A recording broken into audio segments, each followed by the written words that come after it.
Hey everybody, it's Master Gallengeist here, bringing you my review for the movie Transformers 1 on MGM Plus. And I really enjoyed this movie. I loved the animation quality that they were able to do, and them just exploring the Transformers and really not needing humans at all in this. This is an origin story exploring the origins of Optimus Prime and Megatron. And it's really well done how we see the evolution of these two characters throughout this. Now, for this one, we are shown that they are friends at first. Optimus being Orion Pax, and Megatron being D16. They're minors. Let's see here. No, you son of a bitch. We pretty much get this whole kind of thing of like Primus, Alpha Trion, voiced by Lawrence Fishburne, talking about how the planet was made, how the universe was made, Primus creating Cybertron and the Primes, how the Matrix of Leadership helps the Energon flow. However, the Matrix of Leadership has been lost. So that means that the miners mine for Energon for a usual kind of rate, and the Quintessons were a war that happened 50 cycles ago, which is 50 years, and we get a little bit more trickled out throughout the movie, and it's like, what the fuck's kind of going on here? So we see that Orion is attempting to find out more about the Matrix of Leadership. It pretty much starts off with him kind of like sneaking into an archives thing and then getting chased by these guys before D16 kind of helps him out of the whole situation, and then giving him a decal for Megatronus Prime. Interesting kind of putting it onto that. We then see them going on a mining expedition with Alita 1, voiced by Scarlett Johansson, being their kind of captain. D16 is voiced by Brian Tyree Henry. Let's see. Yeah, let's see. Yes, in Bullet Train and the Eternals. Let's see here. Yeah. But we see her being a kind of no-nonsense. They're going, and then an accident happens, and Jazz is almost killed, losing a leg, but Orion and D16 are able to save him. However, this results in Alita being pretty much demoted and put on waste management. And she's like, fuck you guys. But we see that this kind of Iacon's leader, Sentinel Prime, is like, hey, I'm returning from the surface, didn't find the Matrix of Leadership, but we're going to, let's see, that they're going to have a race kind of thing, and we see that Orion Pax is trying to show that the miners have more to offer and everything. So him and D16 kind of go through this kind of chase sequence, having each other's backs. They almost win, but get knocked out, and then that's Sentinel Prime, voiced by John Hamm. It's like, hey, yeah, you guys really helped out. After your whole thing, the miners were like at 150% of their quota. So yeah, you guys are gonna go around and do all this kind of stuff. You're gonna get my personal kind of treatment and shit. Let's see.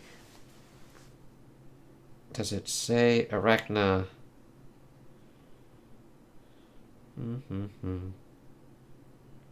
Arachnid. We're getting her kind of like shown up as well, but the thing is, Darkwing, who was the one that they kind of had a fight with, drags him and pretty much puts him into a chute and gets us to B127, who's like Bumblebee, voiced by Keegan-Michael Key. Like the character, the Badassatron joke kind of wears thin. I mean, when they first get it done here, where he's kind of like introducing himself, yeah, alright, it's fine. But later on the surface, they definitely kind of played a little bit too close to Integrity Farms for me. I was like, alright, fine, we're done. And an important bit is, these miners cannot transform. They do not have their transformation cogs, and that becomes a very important plot point later on in the movie. So they're trying to figure out what's going on with this crazy-ass motherfucker. He's at, like, sub-level 50, and they only thought there was, like, 40 sub-levels and everything. It's like, yeah, I didn't know anything like this. And then seeing that he's made his own kind of friends, but they find a beacon with Alpha Trion being like, sending kind of like an SOS. So they decide to go to the surface and try to get onto these Energon or kind of transports. But Alita 1 tries to stop them, but they all get put onto the surface. Like, what the fuck's kind of going on here? As they see things kind of going a little bit crazy. Let's see.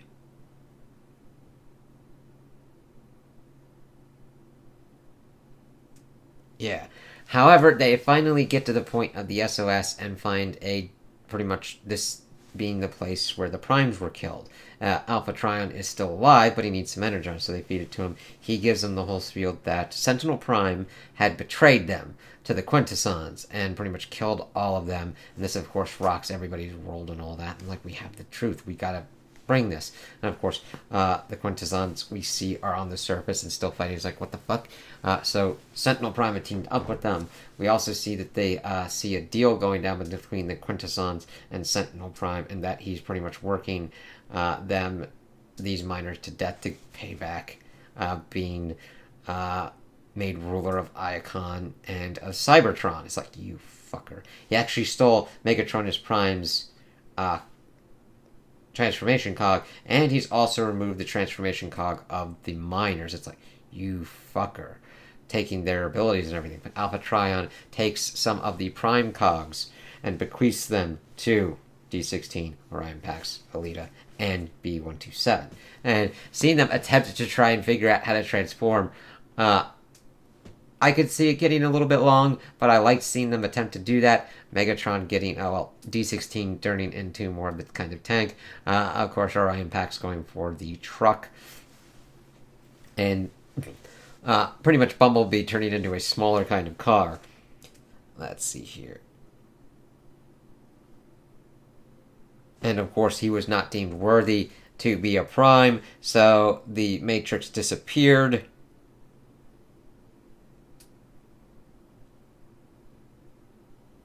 Let's see here.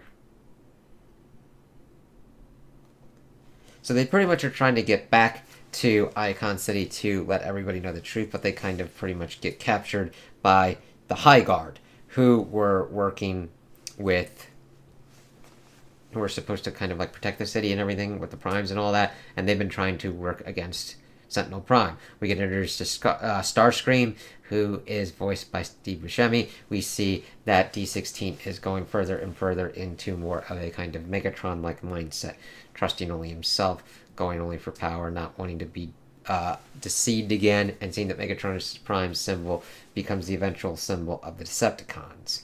And we see that he just strangles Starscream and says, like, this is the only act of mercy I'm ever doing again, so fuck that noise, as he pretty much subjugates the High Guard to him before Sentinel Prime's forces come in, captures D16 and B127. Alita 1 and Orion Pax are the only ones that kind of escape, because Orion Pax pretty much had a cliff fall on him, and he then starts to kind of berate himself. I'm like, I shouldn't have done this shit.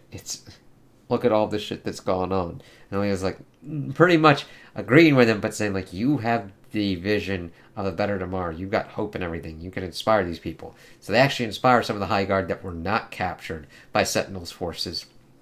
And then to pretty much take them back to Iacon, link up with the miners to then form a true rebellion against Sentinel Prime. Sentinel Prime, of course, goes into full-as villain mode, carves Megatronus Prime's symbol into D16, and the thing is, we start seeing them getting kind of bigger and changing because of these different kind of cogs in them, because we see Orion Pax with the miners pretty much amping them up and giving an inspiring speech, telling them what's been going on and to rise up. He's taller and almost getting ready to be that kind of Optimus Prime, and Chris Hemsworth really sells it. I mean, he pays homage to Peter Cullen without, I believe, trying to ape him. Same with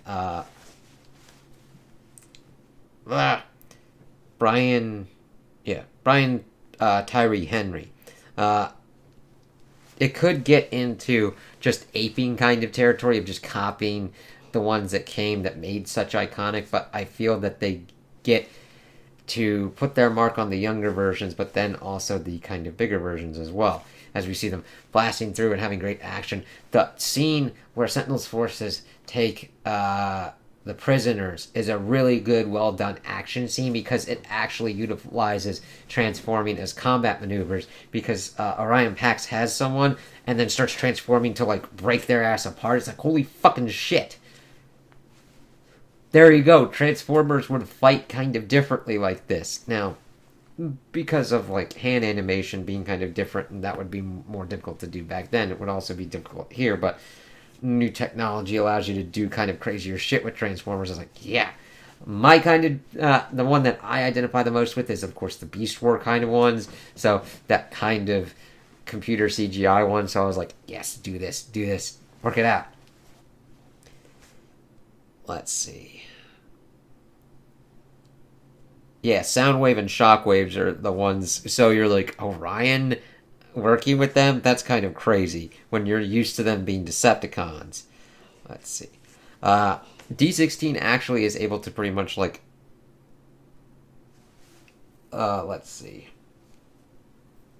So, we see that Sentinel's pretty much gloating and everything and telling them pretty much fuck off, but they get Arachnid and utilize her memories to pretty much broadcast everything as D16 is attempting to kind of deal with Sentinel.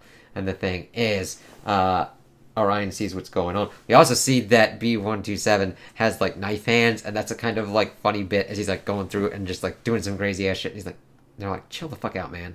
I know you were stuck in that kind of level, but Jesus, be cool. But we see that D16 is attempting to kill Sentinel Prime, and that he would like pretty much kill all their followers. But Orion steps in, takes the blast, and loses his arm and pretty much dies. Now,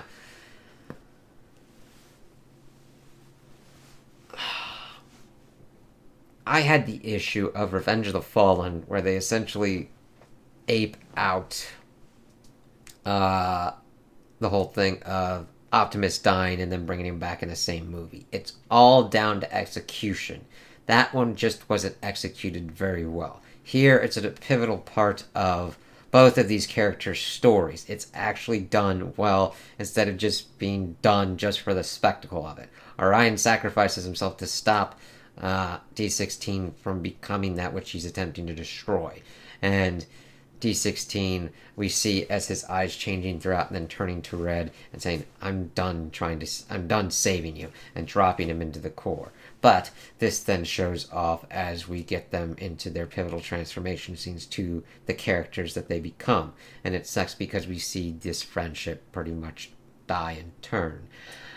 Optimus, Pax being taken in by the Primes and by Primus and being bequeathed the Matrix of Leadership, proving himself worthy to be Optimus Prime and blasting up again, where D16 rips Sentinel Prime in front of Iacon, takes out Megatronus's transformation cog, puts it in, and becomes Megatron. And of course, we then see the former friends fighting now. Alita 1 and B127 were attempting to stop D16, but were unsuccessful. We then see that the High Guard and Starscream pretty much try and help out Megatron, but we see them pretty much getting into their kind of final forms. Optimus being able to have his kind of energy axe, which is a pretty kind of cool thing, seeing them kind of transform and fight and turning kind of differently, and then we get at the end them talking about what's kind of going on. Pretty much talking about the freedom of all autonomous life forms, bringing in the Autobots. Then, let's see. This then lets the Matrix kind of have the energon flow, transformation cogs going back into everyone and that had them taken, which was really kind of awesome. Sending a message to Quintessons to say, fuck off, pretty much. We see that B127 has a stinger where he's like telling his junk friends that he had made all of his adventures before accidentally chopping off like 2 of their heads. And then at the end we see Megatron being like, we won't be deceived again, turning them into the Decepticons with the Megatronus face insignia and declaring war on the Autobots. So, I think this was actually a really good kind of prequel one that's mainly been alluded to in other kind of stories and sometimes explored a little bit, but I liked seeing this and seeing the evolutions of these characters. I think it was executed very well. I think that the animation quality was fucking top-notch, and that I'm like, yes, please, I'm going to actually look into this at 4K at some point, because I want to support it. I know that it didn't do well enough for fucking Hasbro, that the director wanted it to be like a trilogy, and I really like that this movie showcased that you don't necessarily need humans to carry these kind of stories. The giant robots fighting is a little bit easier to do and give them character and what kind of goes on with them rather than a kaiju one. So like a kaiju one like Godzilla, you kind of need the human element to kind of explain certain kind of things and whatnot. The human bits should be value add. We should be understanding what's going on. We don't need them to take over what's going on and to reduce it to just robots fighting robots. This showcased that they are characters, that they have deep kind of emotions and understandings, and they have goals and objectives. Orion wanted to overthrow Sentinel Prime, yes, but in the way that D16 wanted to do, it wasn't right. You're just turning into that which you fought, saying that it won't be over until he kills all of his followers. That's never going to occur. You have to destroy, like, what you want to do is to, like, pretty much make it so that they're not his followers anymore. That you get them out of that. Now, that is the hardest kind of route to take, because sometimes people will not fucking change on that kind of front. I mean, look, Sentinel created his own worst enemy and the enemy of Cybertron by creating Megatron and the Decepticons. And Optimus is attempting to kind of fix that and fight against that, even though that was his former friend. And it's heartbreaking because we see how this friendship was in the beginning and eventually the kind of falling out and destruction of it at the end of this movie, and then having that little bit at the end where we see how they started their friendship and everything. This team got it. From direction, writing, world building, lore building, character interactions and everything, it worked very well. I would recommend this to any Transformer fan. I'd recommend this to anyone who wants to have a movie for their kids and also want to enjoy watching it themselves. It's a really good movie. Now, if you don't agree with me on that, that's perfectly fine. I totally get that, and that's quite alright. You could be like, I fucking hate this thing. It's alright. That's cool. I just really enjoyed it and would recommend it to anyone to watch, really. I had fun with it, and I'm glad I watched it. And it's, let's see here. It's like 104 minutes. Yeah, its budget was 75 to 147 million, and its box office is 129.4. But there has been what has gone on with most of the Transformers franchise with its unevenness, so I actually understand why it would be like that, if that makes sense. But yeah, it doesn't overstay its welcome, and it works for me. So I hope that if you decide to check it out, that you have fun with it as well. So those are my opinions on the movie. Tell me what you guys think in the comments below. If you liked it, if you didn't like it, if you agree with me, if you disagree with me. Also like and subscribe, and I hope you have a good day.